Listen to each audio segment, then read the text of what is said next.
Hello, Mr. Dobbs. How are you doing? Perfect. And it's Bob, not Mr. Dobbs. Thank you very much. Sure, okay. Well, Bob, what brings you here to see me today?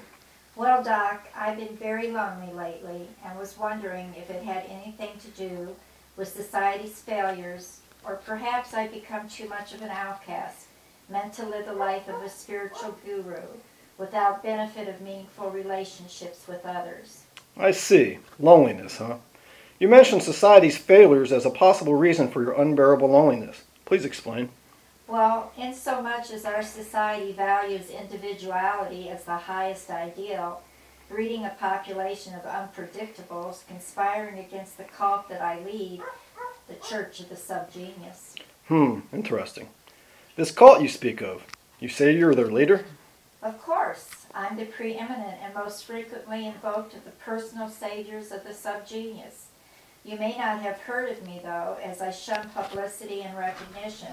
But isn't that what all prophets do? Sure. This Church of the Subgenius, tell me about it. Well, it's kind of an offshoot of discordanism.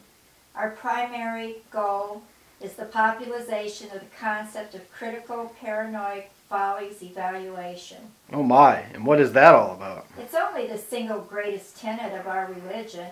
It specifies that any inanity spouted by some genius at any given time automatically becomes part of the orthodox subgenius liturgy. Let me see if I understand. The primary purpose of your church is the survival of its members' thoughts and actions, even if they're irrational and incorrect? Survival of our species is the most important concern. We then turn our thoughts and actions to defeating the conspiracy by massing around those who are gobbling on life. Wow. And you are the leader of such a revolution. How did you become tasked with this massive responsibility? Well, let me tell you. It was the 1950s, and I was at the time an industrious drilling equipment salesman. I was watching television one night and was abruptly removed and transported astrally to the edge of Jehovah One himself. I was then able to absorb the brunt of the first brain-buffeting communication from the alien Jehovah. This is where I received the pronouncements which form the sacred prescriptures of the subgenius, available for $19.98 at most bookstores, by the way. Aliens, huh? In one of your first statements to me, you said that you felt you were perhaps an outcast. Do you feel that you may be an alien yourself? No!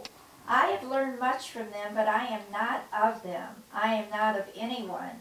That's how I can magically influence people's thoughts, actions, and emotions. Well, tell me, Bob, do you have any significant others in your life? Well, I once took a wife. Her name was Connie. She was the apple of my eye. She betrayed me and the church. Do you know that she became a liberator of women? We subgenius types don't liberate. We eliminate, we impregnate, but most important, we slack. No one else? Family? Friends? Nope. The only others in my life were my disciples, and we barely know each other. Bob, I have to be perfectly frank with you. I believe your loneliness and outcast feelings are rooted deeply within a mental disorder. Tell me, Bob, have you ever been seen by a mental health professional before?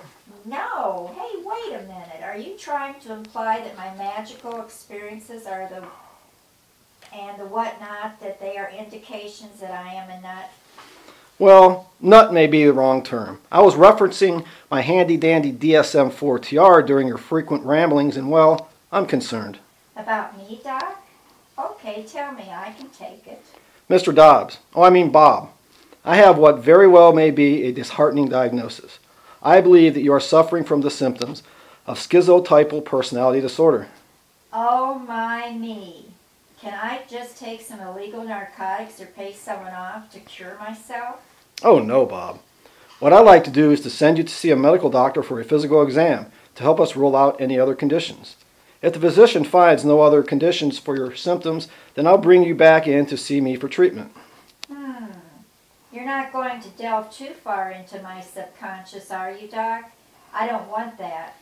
Lots of scary stuff going on there. It'll be okay.